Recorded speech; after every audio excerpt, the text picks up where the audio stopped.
नमस्कार, मी वृषाली पाटील बातमीपत्रात आपलं स्वागत करते। टॉप 9 न्यूज पाहणार आहोतच, पण त्यापूर्वी आताच्या 3 मोठ्या बातम्या। मुख्यमंत्री उद्धव ठाकरे यांचा आज चिपळूण दौरा आहे।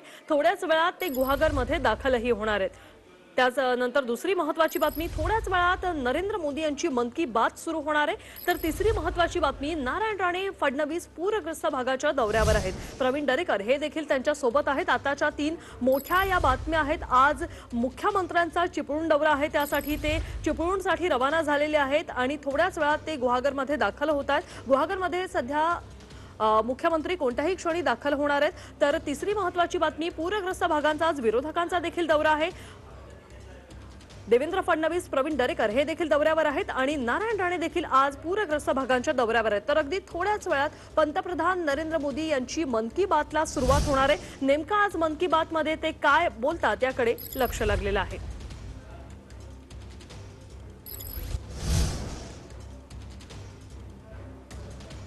मुख्यमंत्री उद्धव ठाकरे हे थोड्याच वेळात गुहागरमध्ये दाखल होणार आहेत। मुख्यमंत्र्यांचा आज चिपळूण दौरा आहे। बाजारपेठांमध्ये जे नुकसान झालेलं आहे त्या सगळ्याचा आढावा मुख्यमंत्र्यांकडून घेतला जाणार आहे। दिनेश दुखंडे आमचे प्रतिनिधी क्षणाक्षणाचे अपडेट आपल्यापर्यंत पोहोचवतात। दिनेश, साधारण मुख्यमंत्र्यांना आता गुहागरमध्ये पोहोचायला किती वेळ लागेल?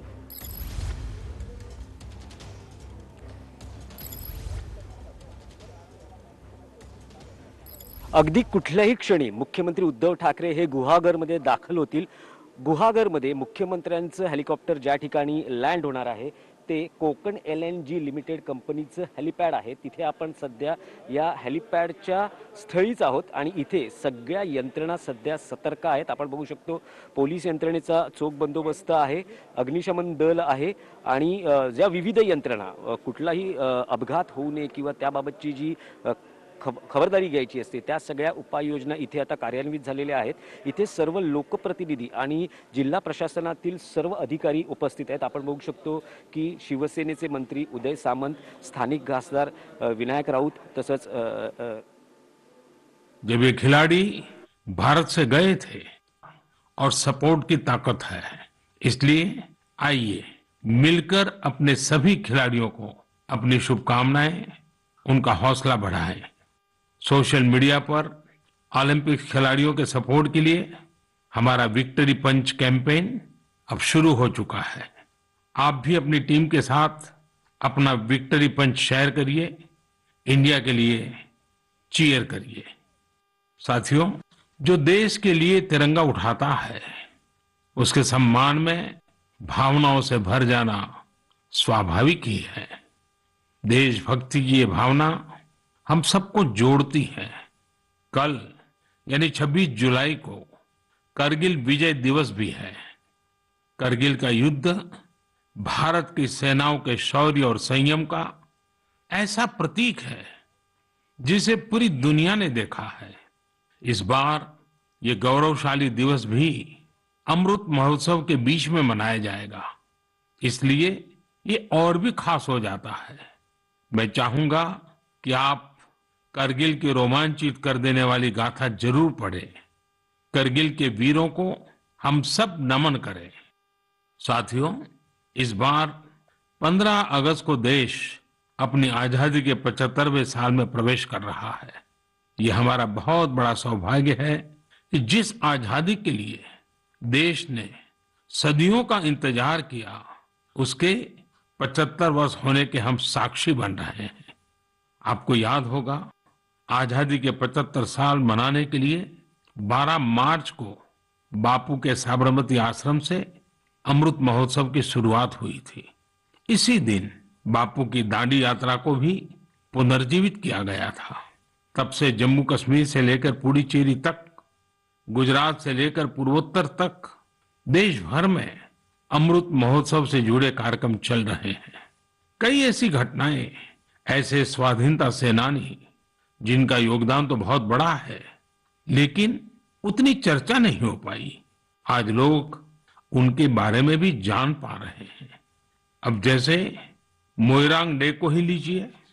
मणिपुर का छोटा सा कस्बा मोइरांग कभी नेताजी सुभाष चंद्र बोस की इंडियन नेशनल आर्मी यानी INA का एक प्रमुख ठिकाना था। यहाँ आजादी के पहले ही INA के कर्नल शौकत मलिक जी ने झंडा फहराया था। अमृत महोत्सव के दौरान 14 अप्रैल को उसी मोइरांग में एक बार फिर तिरंगा फहराया गया। ऐसे कितने ही स्वाधीनता सेनानी और महापुरुष हैं जिन्हें अमृत महोत्सव में देश याद कर रहा है। सरकार और सामाजिक संगठनों की तरफ से भी लगातार इससे जुड़े कार्यक्रम आयोजित किए जा रहे हैं। ऐसा ही एक आयोजन इस बार 15 अगस्त को होने जा रहा है। ये एक प्रयास है राष्ट्रगान से जुड़ा हुआ। सांस्कृतिक मंत्रालय की कोशिश है कि इस दिन ज्यादा से ज्यादा भारतवासी मिलकर राष्ट्रगान गाएं। इसके लिए एक वेबसाइट भी बनाई गई है, राष्ट्रगान.in। इस वेबसाइट की मदद से आप राष्ट्रगान गाकर उसे रिकॉर्ड कर पाएंगे, इस अभियान से जुड़ पाएंगे। मुझे उम्मीद है आप इस अनोखी पहल से जरूर जुड़ेंगे। इसी तरह के बहुत सारे अभियान, बहुत सारे प्रयास आपको आने वाले दिनों में देखने को मिलेंगे। अमृत महोत्सव किसी सरकार का कार्यक्रम नहीं, किसी राजनीतिक दल का कार्यक्रम नहीं, यह कोटि कोटि भारतवासियों का कार्यक्रम है। हर स्वतंत्र और कृतज्ञ भारतीय का अपने स्वतंत्रता सेनानियों को नमन है। और इस महोत्सव की मूल भावना का विस्तार तो बहुत विशाल है। ये भावना है अपने स्वाधीनता सेनानियों के मार्ग पर चलना, उनके सपनों का देश बनाना। जैसे देश की आजादी के मतवाले स्वतंत्रता के लिए एकजुट हो गए थे, वैसे ही हमें देश के विकास के लिए एकजुट होना है। हमें देश के लिए जीना है, देश के लिए काम करना है। और इसमें छोटे छोटे प्रयास भी बड़े नतीजे ला देते हैं। रोज के कामकाज करते हुए भी हम राष्ट्र निर्माण कर सकते हैं। जैसे वोकल फॉर लोकल, हमारे देश के स्थानीय उद्यमियों, आर्टिस्टों, शिल्पकारों, बुनकरों को सपोर्ट करना हमारे सहज स्वभाव में होना चाहिए। 7 अगस्त को आने वाला नेशनल हैंडलूम डे एक ऐसा अवसर है जब हम प्रयास पूर्वक भी ये काम कर सकते हैं। नेशनल हैंडलूम डे के साथ बहुत ऐतिहासिक पृष्ठभूमि जुड़ी हुई है। इसी दिन 1905 में स्वदेशी आंदोलन की शुरुआत हुई थी। साथियों, हमारे देश के ग्रामीण और आदिवासी इलाकों में हैंडलूम कमाई का बहुत बड़ा साधन है। ये ऐसा क्षेत्र है जिससे लाखों महिलाएं, लाखों बुनकर, लाखों शिल्पी जुड़े हुए हैं। आपके छोटे छोटे प्रयास बुनकरों में एक नई उम्मीद जगाएंगे। आप स्वयं कुछ न कुछ खरीदें और अपनी बात दूसरों को भी बताएं। और जब हम आजादी के 75 साल मना रहे हैं, तब तो इतना करना हमारी जिम्मेवारी बनती ही है भाइयों। आपने देखा होगा, साल 2014 के बाद से ही मन की बात में हम अक्सर खादी की बात करते हैं। ये आपका ही प्रयास है कि आज देश में खादी की बिक्री कई गुना बढ़ गई है। क्या कोई सोच सकता था कि खादी के किसी स्टोर से एक दिन में 1 करोड़ रुपए से अधिक की बिक्री हो सकती है? लेकिन आपने ये भी कर दिखाया है। आप जब भी कहीं पर खादी का कुछ खरीदते हैं तो इसका लाभ हमारे गरीब बुनकर भाइयों बहनों को ही होता है। इसलिए खादी खरीदना एक तरह से जन सेवा भी है, देश सेवा भी है। मेरा आपसे आग्रह है कि आप सभी मेरे प्यारे भाइयों बहनों ग्रामीण इलाकों में बन रहे हैंडलूम प्रोडक्ट्स जरूर खरीदें और उसे #myhandloom mypride के साथ शेयर करें। साथियों, बात जब आजादी के आंदोलन और खादी की हो तो पूज्य बापू का स्मरण होना स्वाभाविक है। जैसे बापू के नेतृत्व में भारत छोड़ो आंदोलन चला था, वैसे ही आज हर देशवासी को भारत जोड़ो आंदोलन का नेतृत्व करना। जो विविधताओं से हमारे भारत को, तो आइए हम अमृत महोत्सव को ये अमृत लें कि देश ही हमारी सबसे बड़ी आस्था, सबसे बड़ी प्राथमिकता, नेशन फर्स्ट ऑलवेज फर्स्ट के मंत्र के साथ ही हमें मेरे प्यारे देशवासी, आज मैं मन की बात साथियों का विशेष आभार चाहता हूं। अभी कुछ दिन पहले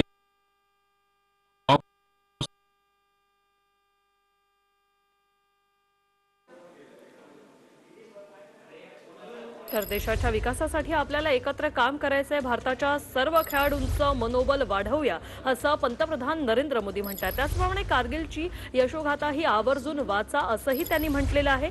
देशाच्या विकासासाठी आपल्याला एकत्र येऊन काम करायचंय असं देखील आवाहन त्यांनी केलेलं आहे। टोकियो ऑलिम्पिकला गेलेल्या खेळाडूंना त्यांनी शुभेच्छाही दिल्या। भारत की युवा शक्ति के सुझाव मन की बात को दिशा दे रहे हैं। मैं इसे बहुत अच्छे संकेत के रूप में देखता हूं। मन की बात एक ऐसा माध्यम है जहां सकारात्मकता है, संवेदनशीलता है। मन की बात में हम पॉजिटिव बातें करते हैं, इसका कैरेक्टर कलेक्टिव है। सकारात्मक विचारों और सुझावों के लिए भारत के युवाओं की ये सक्रियता मुझे आनंदित करती है। मुझे इस बात की भी खुशी है कि मन की बात के माध्यम से मुझे युवाओं के मन को भी जानने का अवसर मिलता है। साथियों, आप लोगों से मिले सुझाव ही मन की बात की असली ताकत है। आपके सुझाव ही मन की बात के माध्यम से भारत की विविधता को प्रकट करते हैं। भारतवासियों के सेवा और त्याग की खुशबू को चारों दिशाओं में फैलाते हैं। हमारे मेहनतकश युवाओं के इनोवेशन से सबको प्रेरित करते हैं। मन की बात में आप कई तरह के आइडियाज भेजते हैं। हम सभी पर तो चर्चा नहीं कर पाते, लेकिन उनमें से बहुत से आइडियाज को मैं संबंधित विभागों को जरूर भेजता हूं ताकि उन पर आगे काम किया जा सके। साथियों, मैं आपको साई प्रणीत जी के प्रयासों के बारे में बताना चाहता हूं। साई प्रणीत जी एक सॉफ्टवेयर इंजीनियर है, आंध्र प्रदेश के रहने वाले हैं। पिछले वर्ष उन्होंने देखा कि उनके यहाँ मौसम की मार की वजह से किसानों को काफी नुकसान उठाना पड़ा था। मौसम विज्ञान में उनकी दिलचस्पी बरसों से थी, इसलिए उन्होंने अपनी दिलचस्पी और अपने टैलेंट को किसानों की भलाई के लिए इस्तेमाल करने का फैसला किया।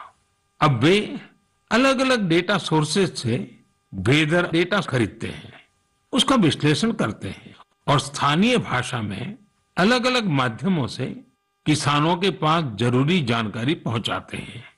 वेदर अपडेट्स के अलावा प्रणीत जी अलग अलग क्लाइमेट कंडीशंस में लोगों को क्या करना चाहिए गाइडेंस भी देते हैं। खासकर बाढ़ से बचने के लिए या फिर तूफान या बिजली गिरने पर कैसे बचा जाए, इस बारे में भी वो लोगों को बताते हैं। साथियों, एक और इस नौजवान सॉफ्टवेयर इंजीनियर का ये प्रयास दिल को छूने वाला है, तो दूसरी ओर हमारे एक साथी के द्वारा किया जा रहा टेक्नोलॉजी का उपयोग भी आपको अचंभित कर देगा। ये साथी हैं ओडिशा के संबलपुर जिले के एक गांव में रहने वाले श्रीमान इसाक मुंडा जी। इसाक जी कभी एक दिहाड़ी मजदूर के रूप में काम करते थे, लेकिन अब वे एक इंटरनेट सेंसेशन बन गए हैं। अपने यूट्यूब चैनल से वो काफी रुपये कमा रहे हैं। वे अपने वीडियोज में स्थानीय व्यंजन, पारंपरिक खाना बनाने के तरीके, अपने गांव, अपनी लाइफस्टाइल, परिवार और खान पान की आदतों को प्रमुखता से दिखाते हैं। एक यूट्यूबर के रूप में उनकी यात्रा मार्च 2020 में शुरू हुई थी, जब उन्होंने ओडिशा के मशहूर स्थानीय व्यंजन पखाल से जुड़ा एक वीडियो पोस्ट किया था। तब से वे सैकड़ों वीडियो पोस्ट कर चुके हैं। उनका ये प्रयास कई कारणों से सबसे अलग है, खासकर इसलिए कि इससे शहरों में रहने वाले लोगों को वो जीवन शैली देखने का अवसर मिलता है जिसके बारे में वे बहुत कुछ नहीं जानते। इसाक मुंडा जी कल्चर और कुजिन दोनों को बराबर मिलाकर के सेलिब्रेट कर रहे हैं और हम सबको प्रेरणा भी दे रहे हैं। साथियों, जब हम टेक्नोलॉजी की चर्चा कर रहे हैं तो मैं एक और इंटरेस्टिंग विषय की चर्चा करना चाहता हूं। आपने हाल फिलहाल में पढ़ा होगा, देखा होगा कि आईआईटी मद्रास के एलुमनी द्वारा स्थापित एक स्टार्टअप ने एक 3D प्रिंटेड हाउस बनाया है। 3D प्रिंटिंग करके घर का निर्माण आखिर ये हुआ कैसे? दरअसल इस स्टार्टअप ने सबसे पहले 3D प्रिंटर में एक 3 डायमेंशनल डिजाइन को फीड किया और फिर एक विशेष प्रकार के कंक्रीट के माध्यम से लेयर बाय लेयर एक 3D स्ट्रक्चर फैब्रिकेट कर दिया। आपको यह जानकर खुशी होगी कि देश भर में इस प्रकार के कई प्रयोग हो रहे हैं। एक समय था जब छोटे छोटे कंस्ट्रक्शन के काम में भी वर्षों लग जाते थे, लेकिन आज टेक्नोलॉजी की वजह से भारत में स्थिति बदल रही है। कुछ समय पहले हमने दुनिया भर की ऐसी इनोवेटिव कंपनीज को आमंत्रित करने के लिए एक global housing technology challenge launch किया था। ये देश में अपनी तरह का अलग तरह का अनोखा प्रयास है, इसलिए हमने इन्हें लाइट हाउस प्रोजेक्ट्स का नाम दिया। फिलहाल देश में 6 अलग अलग जगहों पर लाइट हाउस प्रोजेक्ट्स पर तेजी से काम चल रहा है। इन लाइट हाउस प्रोजेक्ट्स में मॉडर्न टेक्नोलॉजी और इनोवेटिव तौर तरीकों का इस्तेमाल किया जाता है। इससे कंस्ट्रक्शन का टाइम कम हो जाता है, साथ ही जो घर बनते हैं वो अधिक टिकाऊ, किफायती और आरामदायक होते हैं। मैंने हाल ही में ड्रोन्स के जरिए इन प्रोजेक्ट्स की समीक्षा भी की और कार्य की प्रगति को लाइव देखा। इंदौर के प्रोजेक्ट में ब्रिक और मोर्टार वॉल्स की जगह pre fabricated sandwich panel system का इस्तेमाल किया जा रहा है। राजकोट में लाइट हाउस फ्रेंच टेक्नोलॉजी से बनाए जा रहे हैं, जिनमें टनल के जरिए मोनोलिथिक कंक्रीट कंस्ट्रक्शन टेक्नोलॉजी का इस्तेमाल हो रहा है। इस टेक्नोलॉजी से बने घर आपदाओं का सामना करने में कहीं अधिक सक्षम होंगे। चेन्नई में अमेरिका और फिनलैंड की technologies precast concrete system का उपयोग किया जा रहा है। इससे मकान जल्दी भी बनेंगे और लागत भी कम आएगी। रांची में जर्मनी के 3D कंस्ट्रक्शन सिस्टम का प्रयोग करके घर बनाए जाएंगे। इसमें हर कमरे को अलग से बनाया जाएगा, फिर पूरे स्ट्रक्चर को उसी तरह जोड़ा जाएगा जैसे ब्लॉक टॉयज को जोड़ा जाता है। अगरतला में न्यूजीलैंड की टेक्नोलॉजी का उपयोग कर स्टील फ्रेम के साथ मकान बनाए जा रहे हैं जो बड़े भूकंप को झेल सकते हैं। वहीं लखनऊ में कनाडा की टेक्नोलॉजी का इस्तेमाल किया जा रहा है।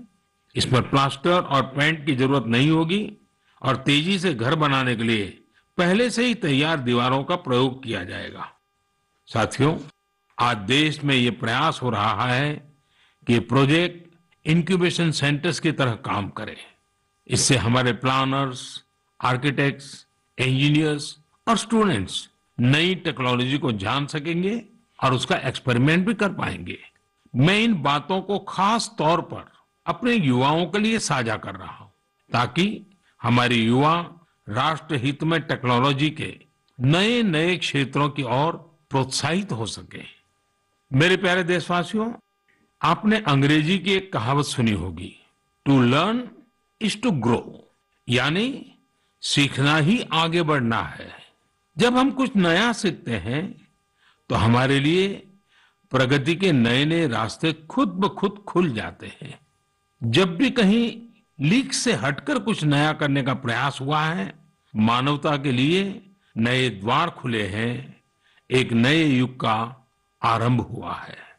और आपने देखा होगा, जब कहीं कुछ नया होता है तो उसका परिणाम हर किसी को आश्चर्यचकित कर देता है।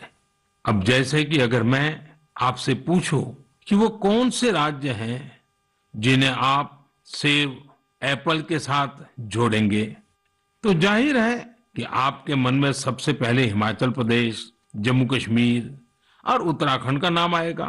पर अगर मैं कहूं कि इस लिस्ट में आप मणिपुर को भी जोड़ दीजिए तो शायद आप आश्चर्य से भर जाएंगे। कुछ नया करने के जज्बे से भरे युवाओं ने मणिपुर में ये कारनामा कर दिखाया है। आजकल मणिपुर के उखरुल जिले में सेब की खेती जोर पकड़ रही है। यहाँ के किसान अपने बागानों में सेब उगा रहे हैं। सेब उगाने के लिए इन लोगों ने बाकायदा हिमाचल जाकर ट्रेनिंग भी ली है। इनमें से एक हैं टीएस रिंगफामी योंग। ये पैसे से एक एरोनॉटिकल इंजीनियर है। उन्होंने अपनी पत्नी श्रीमती टीएस एंजल के साथ मिलकर सेब की पैदावार की है। इसी तरह अवुंगशी शिमरे ऑगस्टिन ने भी अपने बागान में सेब का उत्पादन किया है। अवुंगशी दिल्ली में जॉब करती थी। ये छोड़कर वो अपने गांव लौट गई और सेब की खेती शुरू की। मणिपुर में आज ऐसे कई एप्पल ग्रोवर हैं जिन्होंने कुछ अलग और नया करके दिखाया है। साथियों, हमारे आदिवासी समुदाय में बेर बहुत लोकप्रिय रहा है। आदिवासी समुदायों के लोग हमेशा से बेर की खेती करते रहे हैं, लेकिन कोविड-19 महामारी के बाद इसकी खेती विशेष रूप से बढ़ती जा रही है। त्रिपुरा के उनाकोटी के ऐसे ही 32 साल के मेरे युवा साथी हैं विक्रमजीत चकमा। उन्होंने बेर की खेती की शुरुआत कर काफी मुनाफा भी कमाया है और अब तो लोगों को बेर की खेती करने के लिए प्रेरित भी कर रहे हैं। राज्य सरकार भी ऐसे लोगों की मदद के लिए आगे आई है। सरकार द्वारा इसके लिए कई विशेष नर्सरी बनाई गई है ताकि बेर की खेती से जुड़े लोगों की मांग पूरी की जा सके। खेती में इनोवेशन हो रहे हैं तो खेती के बाय प्रोडक्ट्स में भी क्रिएटिविटी देखने को मिल रही है। साथियों, मुझे उत्तर प्रदेश के लखीमपुर खीरी में किए गए एक प्रयास के बारे में भी पता चला है। कोविड के दौरान ही लखीमपुर खीरी में एक अनोखी पहल हुई है। वहां महिलाओं को केले के बेकार तनों से फाइबर बनाने की ट्रेनिंग देने का काम शुरू किया गया। वेस्ट में से बेस्ट करने का मार्ग। केले के तने को काटकर मशीन की मदद से बनाना फाइबर तैयार किया जाता है जो जूट या सन की तरह होता है। इस फाइबर से हैंडबैग, चटाई, दरी, कितनी ही चीजें बनाई जाती हैं। इससे एक तो फसल के